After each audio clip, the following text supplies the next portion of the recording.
स्वागत है यीशु मसीह की प्रेजेंस में। आप सेम वापिस नहीं जा रहे। बैठ जाओ, जो भी आपके पास है, चेयर या नीचे। अपनी बाइबल को उठाओ, अंगीकार करो मेरे साथ। आराधना करूं मैं पूरे दिल से, मैं तुझे ढूंढूंगा। अपने हाथों को उठा के बोलो, मैं हूं यहाँ, खुदावंद मुझे यूज कर।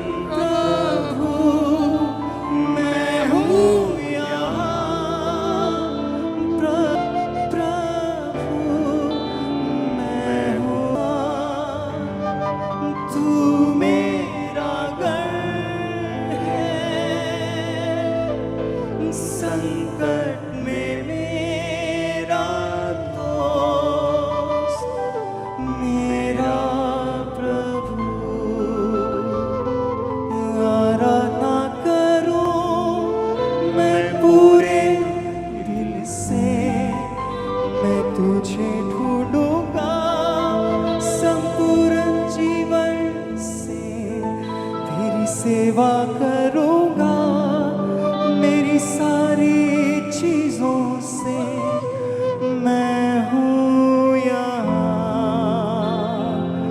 मैं हूँ यहाँ प्रभु, मैं हूँ। प्रभु यीशु मसीह के सामर्थी नाम में हम मांगते हैं।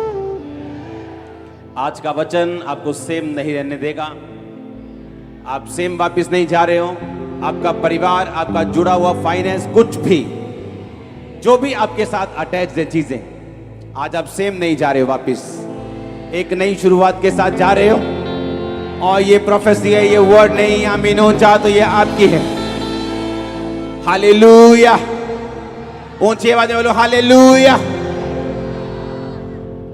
आप तैयार हैं वचनों को सुनने के लिए? मैंने कहा था आप लंगड़े चलते हुए देखिए, आप अंधों को आंखें मिलते हुए देखिए, लेकिन अगर आपके पास वचन नहीं तो शैतान आपको घेर लेगा।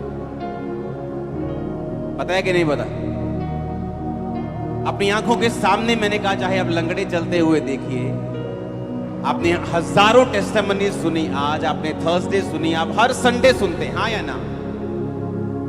इन टेस्टिमनीज को सुनने के बावजूद भी और रिसीव करने के बावजूद भी जो चीज आपको संभाल के रखती है वो वचन है।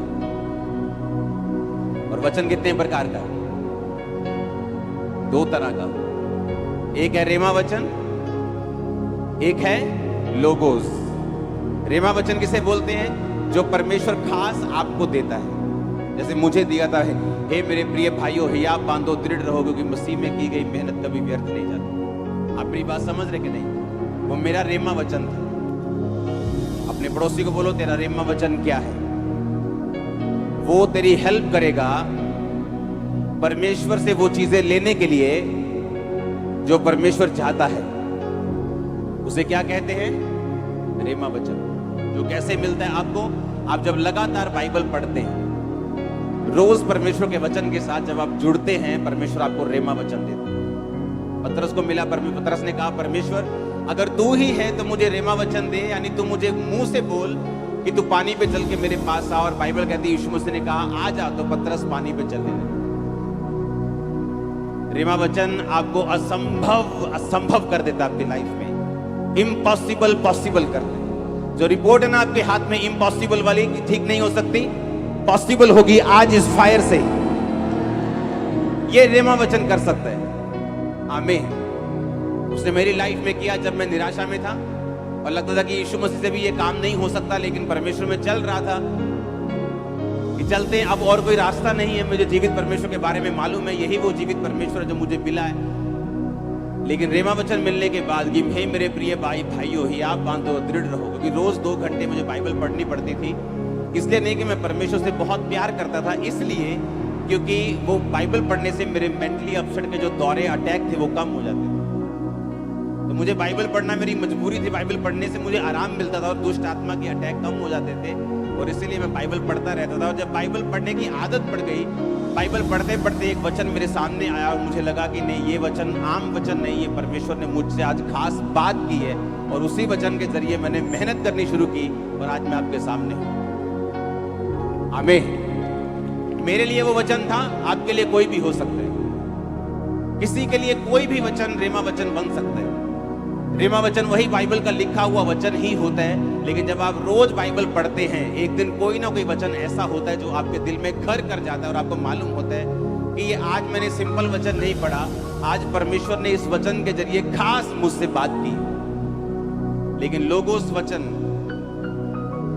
जो लिखा हुआ वचन है उसे पढ़ना भी जरूरी है, क्योंकि शैतान रेमा से नहीं, वो लोगोस से आता है। आपकी लाइफ में मिरेकल रेमा वचन से होता है, जब परमेश्वर आपसे बात करता है। लेकिन जब शैतान आपकी परीक्षा करता है, वो आपको रेमा वचन के बारे में नहीं, वो आपको लोगों से, आपके माइंड में आपकी परीक्षा करता है। यीशु मसीह के पास आके उसने बोला, पत्थरों को बोलिए क्या बन जाए, रोटियां बन जाए। और यीशु मसीह ने रेमा वचन का यूज नहीं किया कि थोड़े दिन पहले मेरे लिए आकाशवाणी हुई थी कि मैं उसका प्रिय बेटा हूं, वो मुझसे बहुत खुश है। यीशु मसीह ने लिखे हुए वचन का यूज किया और कहा कि शैतान, लिखा है इंसान अकेली रोटी से नहीं परंतु परमेश्वर के मुख से निकले एक वचन से जिंदा रहेगा। आमीन। कितना इंपॉर्टेंट है लिखा हुआ वचन आपकी लाइफ में होना, कितना जरूरी है जो बाइबल आपके हाथ में है, इसे रोज पढ़ना। नहीं तो जितने मिरेकल्स आप देखते हैं, जितने मिरेकल्स आप रिसीव करते हैं, जितना सामर्थ आप रिसीव करते हैं, उसके बावजूद शैतान आपको धोखा दे जाएगा अगर आप इस वचन को नहीं पढ़ते तो। इमेजिन करो, लंगड़े चलते हुए देखना, पागलों को संगलियों से आजाद होते हुए चर्च में देखना, 25 साल बाद प्रेगनेंसी देखना, लंगड़ों को चलते हुए देखना, बॉर्न क्रिपल को चलते हुए देखना, और फिर भी शैतान से धोखा खा जाना, क्योंकि हमें लगता है कि हम परमेश्वर को पूरी तरह से जानते हैं। लेकिन बाइबल कहती है परमेश्वर के कामों को जानना और परमेश्वर को जानना ये दोनों अलग अलग चीजें। बाइबल कहती है उसने इजराइलियों पर अपने काम प्रकट किए और मूसा के ऊपर अपनी गति प्रकट की। आनंदित हो जब परमेश्वर काम करे, खुशी मनाओ जब वो गवाहियां दे। हम हर रोज प्रार्थना करते परमेश्वर हमारी गवाहियों के टेस्टिमनीज के लेवल को बढ़ा और सामर्थ्य दे, और लंगड़े चलाने की और मुर्दों को जिलाने की। लेकिन साथ साथ हम ये भी ध्यान रखते हैं कि जिस चीज ने हमें संभाल के रखना है और शैतान से बचाना है और उस पर वार करने का हमें ताकत देनी है, वो परमेश्वर का वचन है। अपने पड़ोसी को बोलो, रोज पढ़ना है, आराम से, ध्यान से, फोकस से और आत्मा से इसे पढ़ना है। आमीन। अगर आप बाइबल को पढ़ने की आदत डाल लेंगे तो जब शैतान आपकी परीक्षा करने के लिए आएगा, आप उसे दबा देंगे अपने पैरों के नीचे। मैं आपको सच कह रहा हूं, क्योंकि जब वो अपने क्वेश्चंस के साथ आता है तो आपके माइंड में आता है। आपके माइंड में वो अजीब से क्वेश्चंस पैदा करता है, सवाल पैदा करता है, आपको अलग अलग तरह से वो टॉर्चर करने की कोशिश करता है, आपको पाप के फायदे दिखाने की कोशिश करता है, वो कई कुछ करने की कोशिश करता है। और अगर आपने सिर्फ लंगड़े चलते हुए देखे और वचन के बारे में आपको जीरो नॉलेज है तो आप फंस जाएंगे। इसीलिए मैं कहता हूं कि उस चर्च को अटेंड करो जहां परमेश्वर का वचन आपको गहराई से मिल रहा हो। वो जहां भी हो, आप जहां भी, जिस देश में मुझे सुन रहे हैं, अगर आप वचन में कच्चे रह गए तो शैतान के लिए आप एक इजी टारगेट हैं। उसे मालूम है कि उसे एक्सपीरियंस है, वो पुराना सांप है, उसे मालूम है आपको किस तरह से घेरना है। उसने यीशु मसीह के पास आके बड़ी बड़ी बातें नहीं की। उसे मालूम था कि 40 दिनों का यीशु मसीह भूखे हैं, तो उसने कहा कि अगर तू परमेश्वर का बेटा है तो पत्थरों को रोटियां बन जाएं, बोल दे। शैतान को मालूम है आपको क्या चाहिए। किसी की कमजोरी पैसा है, किसी की कमजोरी व्यभिचार है, किसी की कमजोरी कुछ है। उसे मालूम है आपकी कमजोरी क्या है। किसी की कमजोरी डर है, किसी की कमजोरी उसकी पढ़ाई है, किसी की कमजोरी उसका बिजनेस है, किसी की कमजोरी उसके रिश्तेदार हैं। शैतान को मालूम है आपकी कमजोरी क्या है, और अगर आप वचन में कच्चे हुए, वो आप ही की कमजोरी को आप ही के खिलाफ यूज करेगा और आपको गिरा देगा। और वचन आपको ताकत देता है अपनी कमजोरियों के ऊपर ओवरकम करने के लिए। वचन आपको ताकत देता है अपने पाप के ऊपर कब्जा करने के लिए। इसलिए परमेश्वर ने कहा, अपने शरीर को शैतान के हाथों में, पाप के हाथों में नहीं सौंपो। अपने अंगों को धर्म के हथियार होने के लिए परमेश्वर के हाथों में सौंप दो। एक बार जरा जोरदार हालेलुया बोल दो जरा। आमीन। इसलिए अगर आप वचन से प्यार करते हैं, इसको रोज पढ़ते हैं, ये आपके मोबाइल में होना चाहिए, जिस तरह फेसबुक आपके मोबाइल में है। ये आपके घरों के ऊपर टंगा हुआ होना चाहिए। आपके फेवरेट वर्ड्स, आपके रेमा वचन, वो वचन जो आपके दिल को अट्रैक्ट करते हैं, जो वचन आपके दिल को अच्छे लगते हैं, आपको मालूम है कि कहीं परमेश्वर मुझसे इन वचनों के जरिए बात कर रहे हैं। ये आपकी गाड़ियों पे लगे होने चाहिए, ये आपकी साइकिल पे लगा होना चाहिए, आपके बाइक पे लगा होना चाहिए, आपके घर पे लगा होना चाहिए, आपके नौकरी वाले स्थान पे, आपके बिजनेस पे, आपके घर पे, आपके घर के दरवाजों पे ये लगा होना चाहिए। इसी ने आपको बचाना है। जो कुछ आप ले भी रहे हो ना खुदा से, अगर आपने कैंसर से हीलिंग ले ली है, इसको संभाल के भी वही वचन हेल्प करेगा कि आप रख सकें। इतना जरूरी है परमेश्वर के वचन को पढ़ना और इसे समझना। आमीन। परमेश्वर ने इतिहास में बहुत से लोगों को ब्लेसिंग दी है, बहुत से लोगों को मसा दिया है, बहुत से लोगों को पदवियां दी हैं, लेकिन बाइबल कहती है कुछ लोग उसे संभाल पाए और कुछ लोग उसे नहीं संभाल पाए। दूसरा शमूएल 1 उसकी 1 से 16 और पहला शमूएल 15 उसकी 1 से 3 आप नोट करो सबसे पहले इन वर्सेस को। दूसरा शमूएल 1 उसकी 1 से 16 आयत को हम पढ़ेंगे। शाऊल के मरने के बाद जब दाऊद अमालेकियों को मारकर लौटा तो दाऊद को सिकलग में रहते हुए 2 दिन हो गए। तब तीसरे दिन ऐसा हुआ कि शाऊल की छावनी में से एक पुरुष कपड़े फाड़े सिर पर धूल डाले हुए आया और जब वह दाऊद के पास पहुंचा तो भूमि पर गिरा और उसे दंडवत किया। दाऊद ने उससे पूछा तू कहां से आया है? उसने कहा मैं इजरायली छावनी में से बच के आया हूं। दाऊद ने उससे पूछा वहां क्या बात हुई मुझे बता। उसने कहा कि लोग रणभूमि छोड़कर भाग गए हैं, बहुत लोग मर गए हैं, शाऊल और उसके पुत्र योनातन भी मारे गए हैं। दाऊद ने उससे समाचार देने वाले से पूछा तू कैसे जानता है कि शाऊल और उसका पुत्र योनातन मर गए? समाचार देने वाले जवान ने कहा संयोग से मैं गिलबो पहाड़ पर था तो क्या देखा कि शाऊल अपने भाले की टेक लगाए हुए है। मैंने देखा उसका पीछा किया, फिर मैंने ये भी देखा कि उसका पीछा किए हुए रथ और सवार बड़े वेग से दौड़े आ रहे हैं। उसने पीछे फिरकर मुझे देखा और मुझे पुकारा और मैंने कहा क्या आज्ञा? शाऊल ने मुझसे कहा तू कौन है? मैंने उससे कहा मैं अमालेकी हूं। उसने कहा मेरे पास खड़ा होकर मुझे मार दे, क्योंकि मेरा सिर तो घूमा जाता है परंतु मेरा प्राण नहीं निकलता। तब मैंने ये निश्चय जान लिया कि वह गिर जाने के पश्चात बच नहीं सकता। मेरे पास खड़े होकर मैंने उसे मार डाला और मैं उसके सिर का मुकुट हाथ का कंगन लेकर यहाँ अपने प्रभु के पास आया हूँ। तब दाऊद ने अपने कपड़े फाड़ कर कहा जितने पुरुष उसके संग थे उन्होंने भी वैसा ही किया। सब बोलो आमीन। 12 आयत में लिखा और वे शाऊल और उसके पुत्र योनातन और यहोवा की प्रजा और इजराइल के घराने के लिए छाती पीटने और रोने और सांझ तक कुछ न खाया और इस कारण कि वह तलवार से मारे गए। फिर दाऊद ने उस समाचार देने वाले जवान से पूछा तू कहां का है?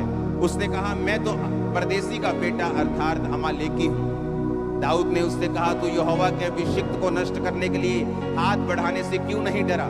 तब दाऊद ने एक जवान को बुलाकर कहा निकट जाकर उस पर प्रहार कर। तब उसने उसको ऐसा मारा कि वह मर गया और दाऊद ने उससे कहा तेरा खून तेरे ही सिर पर पड़े, क्योंकि तूने ये कहकर अपने विरुद्ध साक्षी दी है कि मैंने यहोवा के अभिषिक्त को मार डाला। अब ध्यान से समझ, जिस व्यक्ति ने शाऊल को मारा, 8 आयत को पढ़ेंगे। जब दाऊद ने पूछा तू कौन है, तू कहां से आया है? उसने पता क्या कहा? कौन है वो? कौन है? कहता मैं अमालेकी हूं। पहला शमूएल 15 उसकी 1 से 3।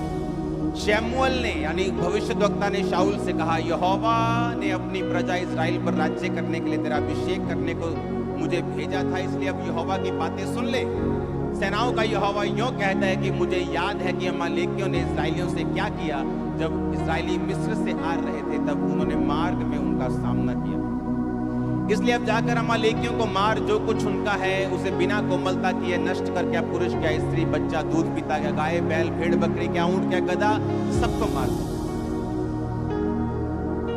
कितने साल पहले? कुछ साल पहले परमेश्वर ने कहा मैंने तेरा अभिषेक किया, अब तो एक बात सुन, जाके अमालेकियों को फिनिश कर दे। और बाइबल कहती जब वो अमालेकियों को मारने के लिए गया तो दयालु बन गया। आप परमेश्वर से ज्यादा दयालु मत बनो। और दयालु बन के कुछ अमालेकियों को छोड़ दिया, गाय बैल भेड़ बकरे को छोड़ दिया। जब शमूएल वापिस आया तो उसने कहा ये क्या हुआ? उसने कहा यहोवा तुझे आशीष दे और मुझे भी दे, देखो मैंने अमालेकियों को मार दिया। कहता अगर मार दिया तो ये भैं भैं भैं भैं ये क्या हो रहा है इधर? कहता ये तो तेरे परमेश्वर यहोवा के लिए भेड़ बकरियां गाय बैल छोड़े हैं ताकि उसको हम कुर्बानी दे सके। उसने कहा क्या परमेश्वर कुर्बानियां चाहता है या ये चाहता है कि तुम उसकी बात को सुनो और मानो? अब तूने जो परमेश्वर की बात को काटा है, अब परमेश्वर तेरे राज्य को तेरे हाथ से छीन कर तेरे एक पड़ोसी को जो तुझसे अच्छा है उसे दे देंगे। आज परमेश्वर जिस व्यभिचार को आपको छोड़ने के लिए कह रहा है, आप बोलते हो नहीं नहीं ये परमेश्वर, क्या पता परमेश्वर तो है ही बोरिंग परमेश्वर है, क्या ये नहीं करना वो नहीं करना, है ना? और कल को वही व्यभिचार जब एक आदमी को खत्म कर रहा है, उसके परिवार को फिनिश कर रहा है, उसके फाइनेंस को फिनिश कर रहा है, फिर वो रोता है, फिर बोलता है कि लाइफ इज ए स्ट्रगल। परमेश्वर ने कहा तू मुझसे अधिक धर्मी हो सकता है क्या? तू मुझसे अधिक दयावान हो सकता है क्या? जब परमेश्वर की बात को उसने सुना, उसको लगा कि परमेश्वर थोड़ा ज्यादा कठोर हो रहा है, एक दूध पीते बच्चे को मारने की क्या जरूरत है?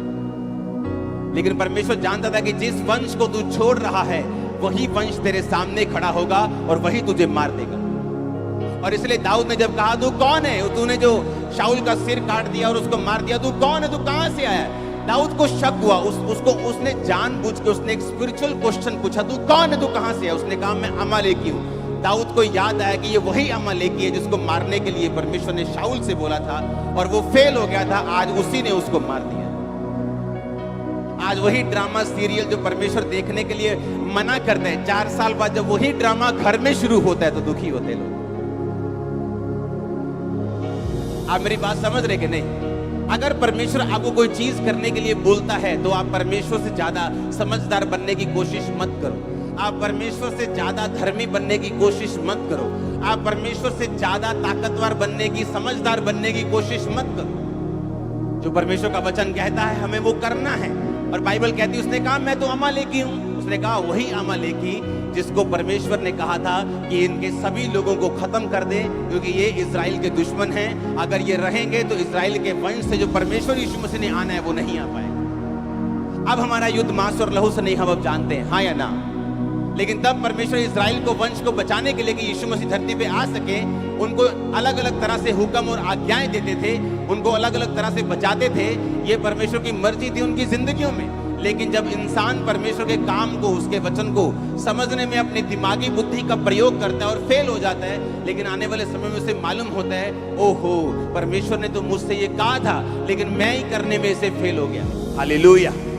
जब मैं परमेश्वर में आया तो ऐसे कुछ लोग थे मेरी जिंदगी में जो बड़े प्रभावशाली थे, जिनका बड़ा प्रभाव था मेरी जिंदगी के ऊपर, जिनका बड़ा प्रभाव था मेरे परिवार के ऊपर, मेरे फादर के ऊपर, मेरे मदर के ऊपर, हमारे परिवार के ऊपर, फाइनेंशियली, फिजिकली, सोशली, एवरीथिंग। वो हमसे 10, 12, 15, 20, 100 गुना बड़े थे। और उन्होंने कहा अगर तू परमेश्वर में गया तेरे पास्टर को पीटेंगे, अगर तू प्रभु में गया तो हम तू वापिस आएगा पछता के। काका आप पढ़िया कर, ए वाली बुक पढ़िया कर, बाइबल छाड़ दे तू पढ़नी। और परमेश्वर ने कहा अगर तेरी दाहिनी आंख ठोकर दे तो क्या कर, उसे निकाल कर क्या कर दे, फेंक दे। अपनी आंख की चिंता मत कर। अगर तेरा पांव तुझे ठोकर देता है तो काट कर फेंक दे, लंगड़ा होकर परमेश्वर के राज्य में प्रवेश कर जा। हाँ, काना होकर प्रवेश कर जा। इससे अच्छा कि जो दोनों आंखें पाते हुए तू नरक में चला जाए और दोनों पांव लिए हुए तू नरक में चला जाए, काट दे उनको और मेरे राज्य में प्रवेश कर जा। जो कुछ तू छोड़ेगा मैं 100 गुना दूंगा, जो कुछ तू मेरे लिए गवाएगा मैं तुझे 100 गुना दूंगा। ओ आमीन ऊंचा चाहिए। हालेलुया। मैंने क्या किया? एक कह लो कि मैं इतना फंसा हुआ था बीमारियों में और दुष्ट आत्माओं में, और दूसरा मेरे को परमेश्वर के वचन की नॉलेज हो चुकी थी। मैंने कहा डोंट वरी, जिस रास्ते को मैंने चुना है, बावजूद इसके कि मेरी फैमिली क्या कहती है, प्रभावशाली लोग क्या कहते हैं, दुनिया क्या कहती है, मैं इस बात को नहीं सुनूंगा और वही चुनूंगा जो परमेश्वर कहते हैं। थोड़े साल बाद क्या हुआ? जिस फाइनेंस पे वो घमंड करते थे आज वो खत्म हो चुके, आज वो कर्जे के नीचे आ चुके। आज सोशल स्टेटस में मैं उनसे कहीं गुना ऊपर हूं। ये परमेश्वर ने किया, ये कोई घमंड नहीं। आज हर स्टेटस में मैं उनसे ज्यादा हूं, क्योंकि मैंने एक समय फैसला किया कि मैं परमेश्वर को पकड़ के रखूंगा, आंख को नहीं, मैं टांग को नहीं, मैं परमेश्वर के वर्ड को पकड़ के रखूंगा। आमीन। और यही शाऊल ने गलती की, शाऊल ने यही गलती की कि उसने अपने आप को परमेश्वर से ज्यादा धर्मी समझा। दिल दुखाना आपा फिर की 7 हफ्ते चर्च ना जावांगे, मासी जिस दिन फ्लाइट चढ़ के आप फिर चर्च चल जाएंगे, मासी का दिल नहीं दुखाना। और आपको मालूम नहीं, वही मासी आपको गालियां देने वाली 4 साल बाद, और ना आप घर के रहेंगे, ना जीसस के रहेंगे, ना मासी के रहेंगे, ना घर के, ना घाट के धोबी का कुत्ता, ना इधर का तो ना उधर। ऐसी हालत मैंने देखी, ऐसे लोगों की जिन्होंने मेरे साथ बपतिस्मा लिया, मेरे जैसे एक्साइटेड, मेरे जैसे अपने घरों को छोड़ने के लिए तैयार, मेरे जैसे प्रचार करने के लिए तैयार, लेकिन एक दिन फैमिली आके बोलती है, ए काका जे तू जाना है चर्च ते फिर देला ना तेरा ब्याह करना, ना तेन दुकान से हिस्सा देना, ना तेन आ करना, सरेंडर कर दिए, चलो शादी हो जाएगी। अब शादी में बीवी रोज मारती है। सच कह रहा हूं, मैं झूठ नहीं कह रहा हूं, पुलपिट पे हूं। मारती, मैंने कहा ऐसे मारती, फिजिकली मारती। जो लड़का किसी लड़के की बात सुनता नहीं था, उससे लड़ता था, आज बीवी उसे मारती है। आज घर वाले कुछ नहीं दे रहे, कारण क्या? परमेश्वर बोलेगा, वो बोलता है, अगर तुम मुझे छोड़कर संसार को चुनेगा, यही संसार तुझे शर्मिंदा भी करेगा, तुझे नीचा भी करेगा। अगर तुम मुझे चुनेगा, मैं 100 गुना तुझे आदर दूंगा और ऊंचा करूंगा। दाऊद ने कहा, कौन है तू? उसने पहले पूछा, आपको मालूम, उसने पहले पूछा, 3 आयत उसने पूछा, उसने कहा तू कहां से है? 3 आयत पढ़ेंगे। उसने कहा तू कहां से? 8 आयत में उसने फिर पूछा, उसने कहा तू कौन है भाई? उसे मालूम था कोई स्पिरिचुअल कनेक्शन है ये। उसने कहा तू कहां से, तू कौन है, तू कौन है? उसे मालूम था कि ये जो बंदा सामने है ना, ये स्पिरिचुअली नॉनसेंस इंसान है। इसलिए मालूम नहीं कि यहोवा के अभिषेक के विरुद्ध तुम हाथ नहीं उठा सकते। इमेजिन करो, वो पास्टर भी जो गिरा हुआ है, तुम उसके विरुद्ध हाथ नहीं उठा सकते, और सोचो जो गिरा हुआ नहीं है उसके खिलाफ अगर तुम उठाओगे कुछ, तो परमेश्वर तुम्हारी हालत कितनी पतली कर देंगे। इमेजिन करो, जो गिरा हुआ है उसके खिलाफ परमेश्वर बोलने नहीं देते, उसके खिलाफ एक्शन लेने नहीं देते, और सोचो जो खड़ा हुआ है, जो गिरा हुआ नहीं है, उसके खिलाफ कोई बोलेगा तो परमेश्वर क्या हालत करेगा? वो तुम्हारे साथ है, तुम्हारे परिवारों के साथ है, ऊंचा करने के लिए, तुम्हें ब्लेस करने के लिए, तुम्हें संसार में उत्तम ब्लेसिंग देने के लिए, तुम्हें ऊंचा ऐसा करने के लिए कि लोग देखें। मैंने कहा वो तुम्हारे साथ है यीशु मसीह के नाम में। Hallelujah, hallelujah. क्या चाहते हो तुम? अपने बॉस की बात सुन के यीशु मसीह को छोड़ देना क्योंकि तुम्हें नौकरी प्यारी है? वो तुम्हें खुद बॉस बना देगा अगर तुम खड़े रहोगे तो। आज वो लोग जो प्रभाव रखते थे, आज खुद परमेश्वर में आना चाहते हैं, क्योंकि मैं खड़ा रहा परमेश्वर, मैं खड़ा रहा, मेरा परिवार मेरे पीछे आया, लोग मेरे पीछे आए, अब वो पीछे आए, क्योंकि ये रीजन था। परमेश्वर ने कहा, आपको मालूम, जो लोग आपका विरोध करते हैं, एक्चुअल में परमेश्वर उनको ब्लेस करना चाहता है, और शैतान उन्हीं को यूज करता है आपके खिलाफ। और अगर आप उस समय इंसान की शक्ल ना देख के परमेश्वर की योजना को समझेंगे, और इंसान को अगर ऑफेंड करना पड़े, नाराज करना पड़े, आप कर देंगे, लेकिन परमेश्वर को पकड़े रहेंगे, आप उसी इंसान की आशीष का कारण बन जाएंगे जो आपका विरोध कर रहा है। तो अगर आप परमेश्वर की बात नहीं सुनेंगे और शैतान की बात सुनेंगे और इंसान की बात सुनेंगे, उनका भी नुकसान होगा और आपका तो होगा ही होगा। इमेजिन करो, अगर मैं उन लोगों के पीछे लग जाता, आज वो खुद भी कंगाल हो चुके और मुझे भी कंगाल कर देते, फिर दोनों कंगाल कंगाल घूमते, स्पिरिचुअली कंगाल, आत्मा में कंगाल। पैसा कोई बड़ी बात नहीं, गलत लोगों के पास भी बहुत पैसा उतना चाहिए जितने से आप अपनी जिंदगी को परफेक्टली गुजार सके बिना पाप किए। आमीन। मैं वही पजामा और टी शर्ट में घूमता हूं, चाहे 2-2 साल हो गए मेरे को लिए हो, कई बार मुझे कोई फर्क नहीं पड़ता। मैं भी आप ही की तरह वो हरी सब्जी खाता हूं, क्योंकि मुझे वेट कम करना है, कभी बढ़ जाता है, कभी कम हो जाता है। हालेलुया। चिंता मत करो पैसों की, परमेश्वर की चिंता करो। तुम्हारे पैरों के नीचे होगा पैसा, मैं आपको बता रहा हूं। तुम चलोगे ना, परमेश्वर बिछा देगा उसको। आप मेरी बात समझ रहे हो कि नहीं? आपको ये प्रूफ करना होगा कि आप उसकी संतान हैं, आप उसके सन हैं, आप उसके रियल डॉटर हैं। आपको अपने कर्मों से प्रूफ करना होगा। याकूब कहता है कि तुम अपने विश्वास को बिना कर्मों के दिखाओ। तुम बोलते हो मैं विश्वासी हूं, बिना बिना कर्मों के तुम नहीं। कहता मैं अपने विश्वास को कर्मों के द्वारा दिखाऊं। यानी जो कर्म नहीं करता वो विश्वासी नहीं। आपके कर्म बताते हैं, परमेश्वर में लिया गया स्टैंड बताते हैं। जो चीज परमेश्वर आपको आज मना कर रहा है वो आपको दुखी कर सकती है, वो आपको नाराज कर सकती है, आपको थोड़ी मुश्किल में दुविधा में डाल सकती है, लेकिन याद रखो वो आपके लिए लाइफ सेविंग रेमेडी है। अगर शाऊल इस बात को समझता कि परमेश्वर ने क्यों अमालेकी की दूध पीते बच्चे को भी नाश करने के लिए क्यों बोला, तो वहां वो मरता ना। मैं आपको गारंटी देता हूं। आप प्रभु से ज्यादा धर्मी मत बनिए, परमेश्वर से ज्यादा आप चालाक मत बनिए, प्रभु से ज्यादा समझदार मत बनिए। उसको मालूम है कि फ्यूचर में शैतान आपके लिए क्या रखे बैठा है, और परमेश्वर को यह भी मालूम है कि वो फ्यूचर में आपको क्या देना चाहता। आप मेरी बात समझ रहे कि नहीं? इसीलिए जो लोग वचन को नहीं समझते, जो लोग वचन को नहीं जानते, वो अपनी लाइफ में एडजस्टमेंट के साथ चलते। जिधर पलड़ा भारी उधर के हो गए, जिधर थाली का बैंगन इधर संसार भारी तो संसार की तरफ हो गए, आत्मा में भारी तो आत्मा की तरफ हो गए। ऐसा परमेश्वर नहीं चाहता। वो चाहता है जो स्टैंड आपने लिया है, जो जिस बात पे आप विश्वास करते हैं उस पे खड़े रहे, परमेश्वर के वचन पे अड़े रहे, ताकि आप गवाहियों के साथ वापस आ सके। मैं आपको अनॉइंट करता हूं, मैं आपको मसा करता हूं, आप टेस्टिमनीज के साथ वापस आ सके। मैंने कहा मैं आपको अनॉइंट करता हूं। आमीन हो चाहिए, बरकत आपकी है चर्च। हालेलुया। आप इन बातों को समझ रहे कि नहीं? एक वर्शिपर लड़की को परमेश्वर ने कहा कि तू मैरिज मत कर। एक पास्टर उसको मिला उसकी लाइफ में, वो भी सेवा करता था, वो भी सेवा करती थी। उसने प्रभु को मनाना शुरू किया, प्रभु वो भी सेवा करता, मैं भी सेवा करती, इकट्ठे ही बचा लांगे अब रुमान। हाँ, पास्टर है फिर भी है ना, प्रभु का दास है, ये है वो है, बंदा फिर ना करता फिर पूरियां परमेश्वर सामने।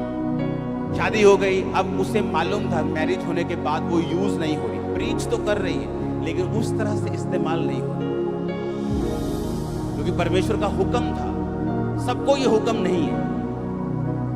आप मैरिज कर सकते हैं, सेवा कर सकते हैं, सेवा बढ़ेगी भी, वो बात नहीं। हर केस अलग अलग है,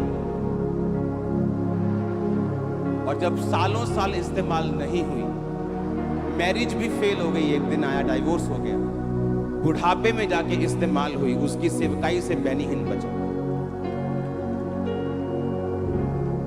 हम जितना मर्जी कोशिश कर ले परमेश्वर को कुछ समझाने की, लेकिन जो परमेश्वर ने कह दिया वो हमारे फायदे के लिए। जब अपने स्पिरिचुअल फादर के चर्च में था, परमेश्वर मेरे एक एक रुपए को मेरी जेब से खाली कर देते। लाखों रुपया मेरी जेब में होता था और परमेश्वर बोलता था दे ही जा बस। और मैं बोलता था कि परमेश्वर तू श्योर है ना, मेरे पास जाते वक्त सिर्फ टिकट बची है और 1 रुपया भी नहीं है, और मैं इंटरनेशनल पास्टर हूं और मेरी जेब में पैसा नहीं है, देख ले कैसा लगेगा।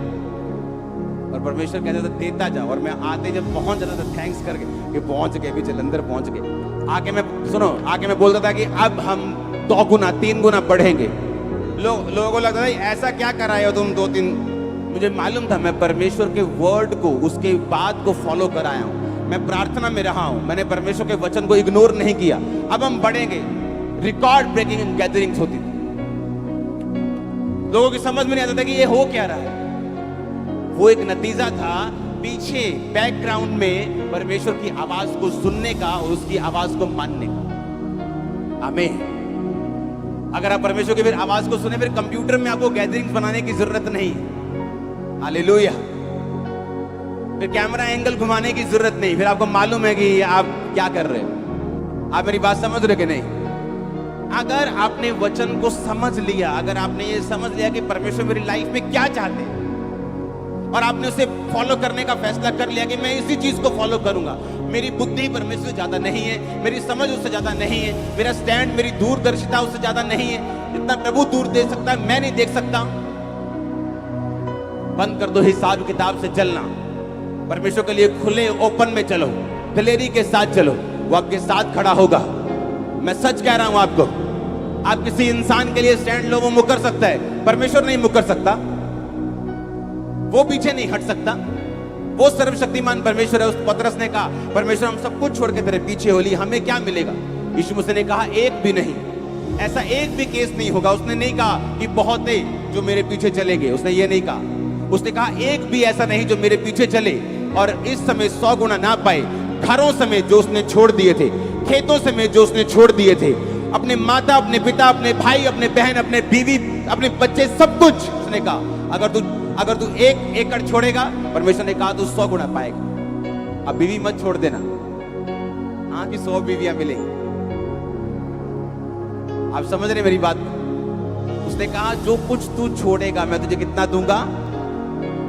पतरस को कहा परमेश्वर ने, ऐसा एक भी नहीं, इस धरती पे एक भी एग्जाम्पल नहीं, अगर किसी ने मेरे लिए अपने रिश्तेदार छोड़े हों तो मैंने उसे लाखों ना दिए। आप मेरे रिश्तेदार नहीं है क्या? बहुत लोग, आप जितने पुराने मेंबर है सब मेरी मैरिज पे आए थे। हाँ, मेरे रिश्तेदारों को बताना पड़ रहा था, यार ही रिश्तेदार है यार, सानू जालन। और कलीसिया आ रही थी, ओए हट जा वॉलंटियर, क्योंकि शक्ल देखी, वॉलंटियर देखिए, रिश्तेदार है असली वाले। हालेलुया। आप समझ रहे बात को? परमेश्वर ने कहा जो कुछ तू मेरे लिए छोड़ देगा मैं तुझे 100 गुना दूं। तू मेरे लिए स्टैंड लेगा, मैं तेरे साथ चलूं। आमीन। और ये गलती किसने की? शाऊल ने। उसे परवाह थी लोग क्या कहेंगे, उसे परवाह थी, उसे लगता था कि मैं ज्यादा समझदार हूं, मैं राजा हूं, मुझे थोड़ी दया आती, मैं दयावान हूं। दूध पीते बच्चों को छोड़ देते, ये छोटे बच्चों को छोड़ देते, इनका क्या कसूर है, इन्हें छोड़ देते हैं। और बाइबल कहती है उसने बहुतों को छोड़ा और परमेश्वर के वचन को एग्जैक्टली फॉलो नहीं किया, और वही उठा और वही अमलेकी कुछ साल में जवान होकर उसी के सिर को काटने वाला बन गया। वो व्यभिचार जो आज आपकी लाइफ में है, आज छोड़ना होगा उसे। वो चोरी की आदत आज छोड़नी होगी, वो कमी आज छोड़नी होगी, वो डर आज छोड़ना होगा, वो अंगीकार आज करना होगा। कल को उसे बड़ा मत करो, सांप को बड़ा मत करो, उसे अजगर मत बनाओ। आज तो वो काट रहा है, कल वो निकल लेगा अगर आप उसको बड़ा करेंगे।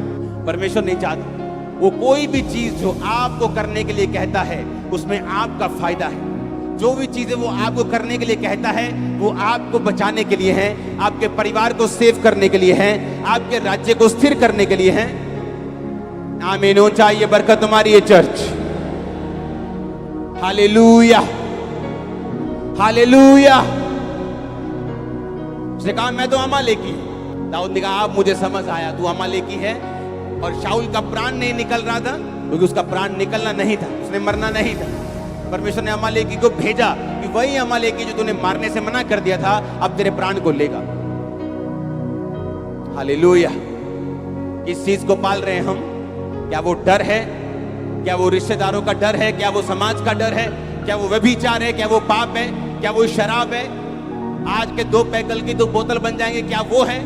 वो क्या है? वो कौन सी आदत है? वो कौन सा सांप है? वो कौन सी गलती है जो आप कर रहे हैं? आज ही फिनिश कर दो, आग में जला के वापिस जाओ और 3 साल में, अगले 5 साल में, 10 साल में अपनी लाइफ की टॉप पोजीशन पे आप होंगे। मैं ये प्रोफेसी कर रहा हूं आपके लिए यीशु मसीह के नाम में। Hallelujah, hallelujah. मैंने इसी चर्च के लोगों को देखा है जो पवित्रताई में चले, जिन्होंने सामर्थ में विश्वास किया, हाई पोजीशंस के ऊपर बैठे हुए।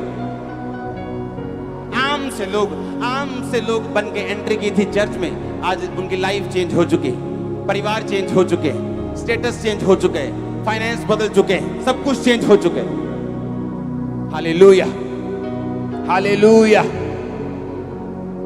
ऐसे लोग जो टेस्टिमनी देते हैं कि जब हम चर्च में आए, क्योंकि बहुत कम लोगों से मेरा मिलना होता है कि जब हम चर्च में आए हम फाइनेंशियली पूरी तरह से ब्रोक थे, लेकिन आज